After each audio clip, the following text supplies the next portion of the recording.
Discussion మీరే చెప్పాలి sir. ఎక్కడికి వాళ్ళే దోచుకొని వెళ్ళిపోతున్నారు. తెలంగాణ వెళ్ళిపోతుంది, చెన్నై వెళ్ళిపోతుంది, లారీలు ఇసుక.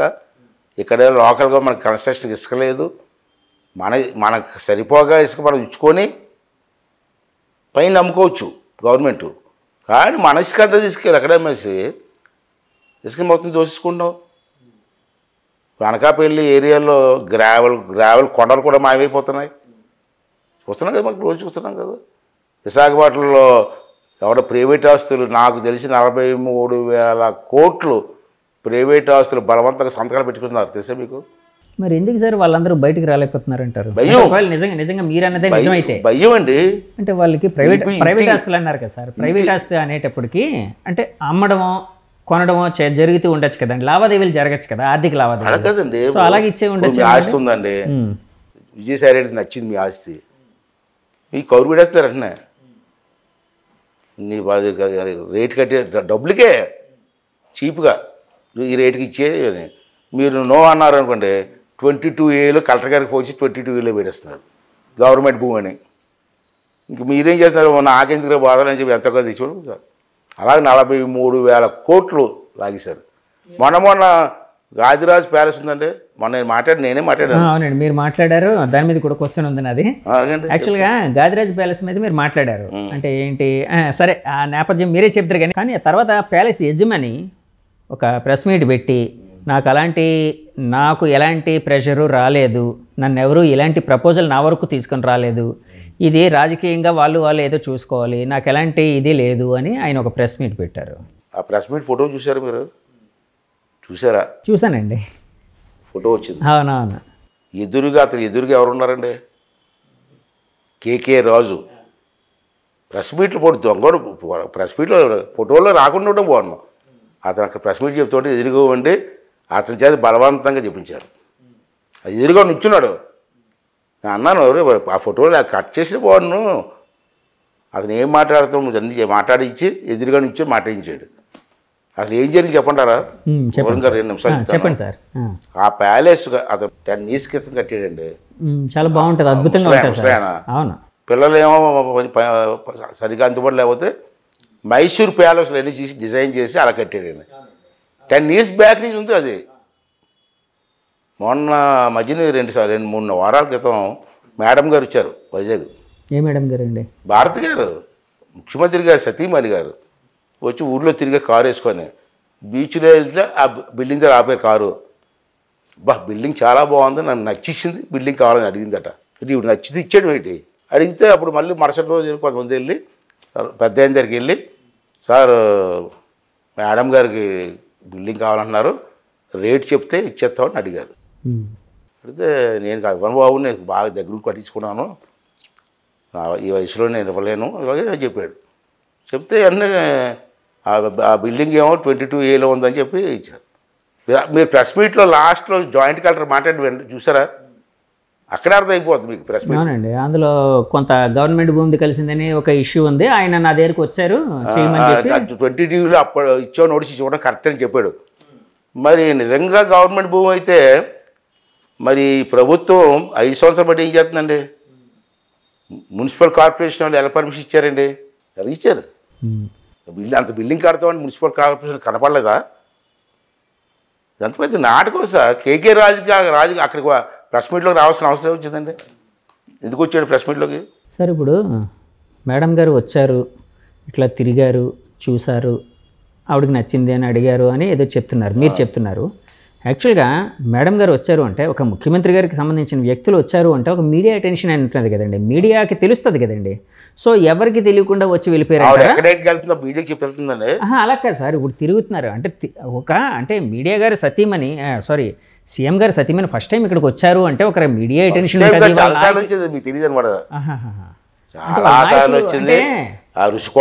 నేను ఎందుకు అడుగుతున్నానంటే, మీరు చెప్పే దాంట్లో మీరే ఒక కథ అల్లుతున్నారేమో అనిపిస్తుంది కదండి, అలా అనుకోవచ్చు కదా.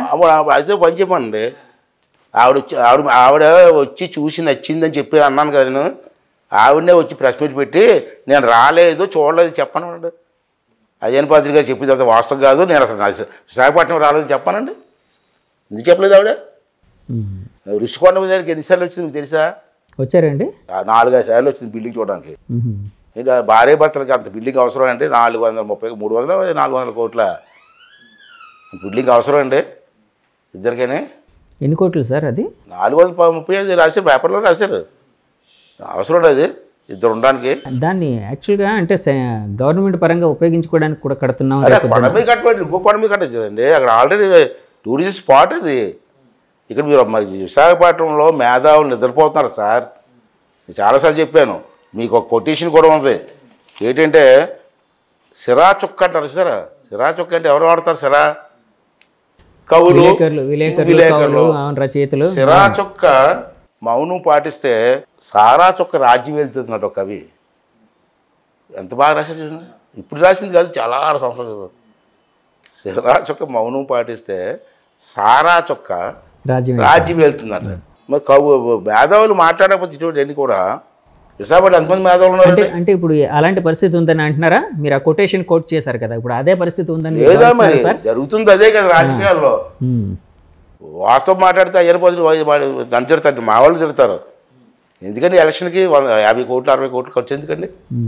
నాకు 83లో ఫస్ట్ ఎలక్షన్కి 63,000 రూపాయలు ఖర్చు అయింది. 63,000 అంటే అప్పట్లో తక్కువ కదండి రేట్లు? అప్పుడు అదే ఓటు కదండి. అలా కాదు సార్, అప్పుడు అదే ఓటు కదండి. అప్పట్లో 10,000 అంటే ఇప్పుడు 1,00,000తో సమానం కదా సార్. అలాగే కాదండి. ఎందుకో 50 కోట్లు ఖర్చు?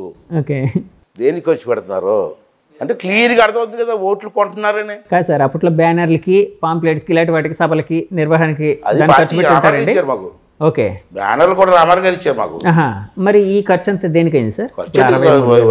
మైక్ సెట్లకి, మీటింగ్స్కి, క్యాన్సింగ్ వ్యాన్స్కి ఓకే ఇవి ఉంటాయి కదా, వాటికి 63,000 అండి. 63 కోట్లు. లేటెస్ట్ ఎలక్షన్కి ఎంత అయింది సార్ మీకు? లేటెస్ట్గా 2019 ఎలక్షన్కి ఎంత అయింది?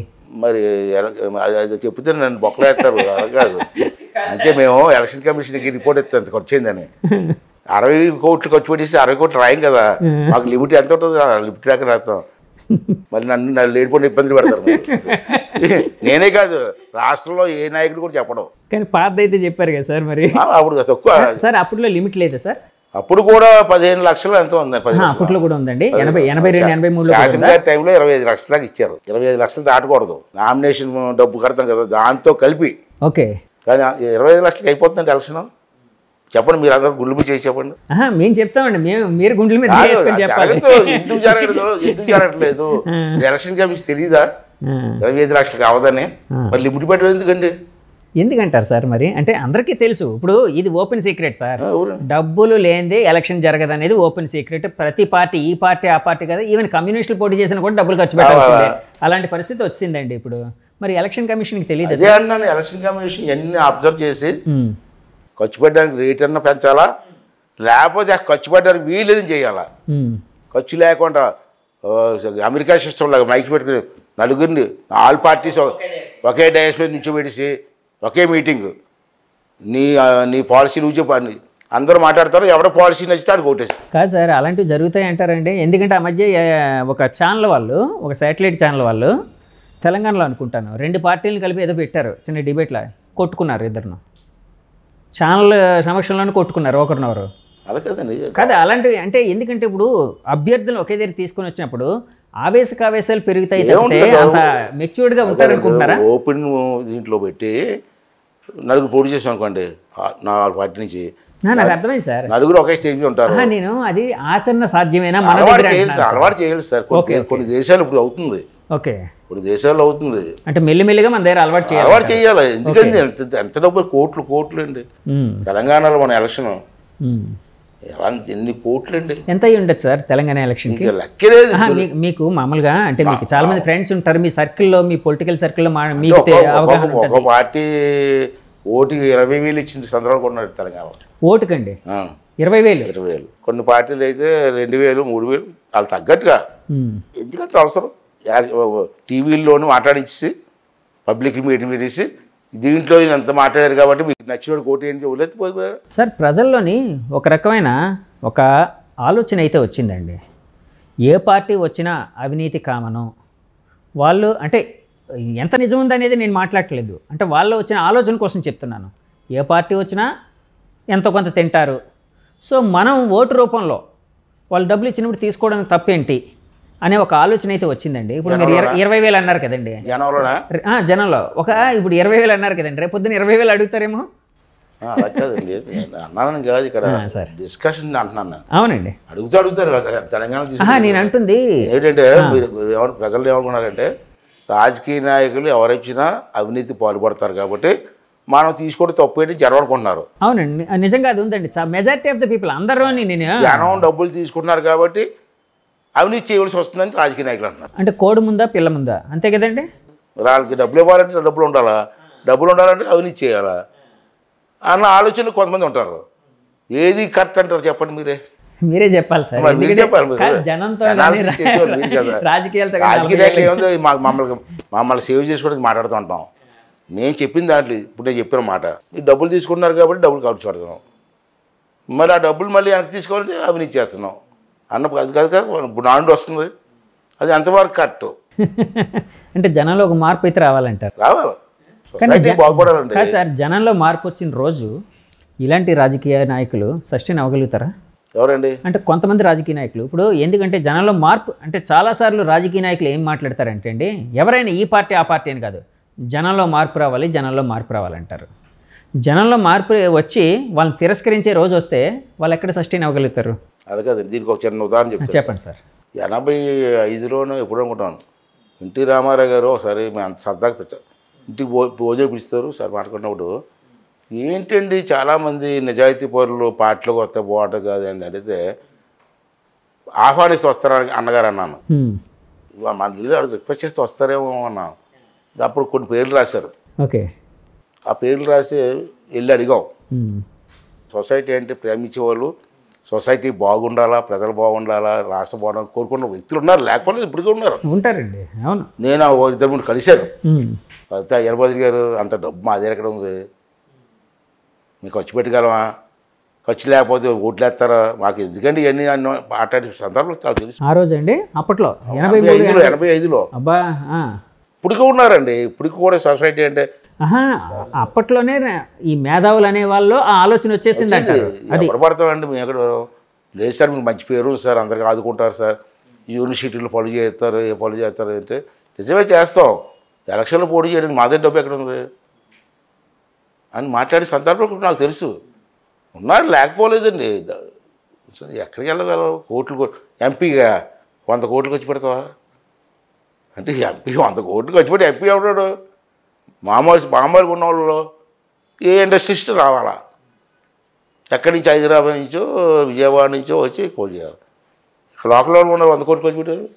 సార్ ఈ మధ్య మీరు ఇండస్ట్రియలిస్టుల కోసం చెప్పారు కాబట్టి నాకు ఒక గుర్తొచ్చింది కాబట్టి అడుగుతున్నాను.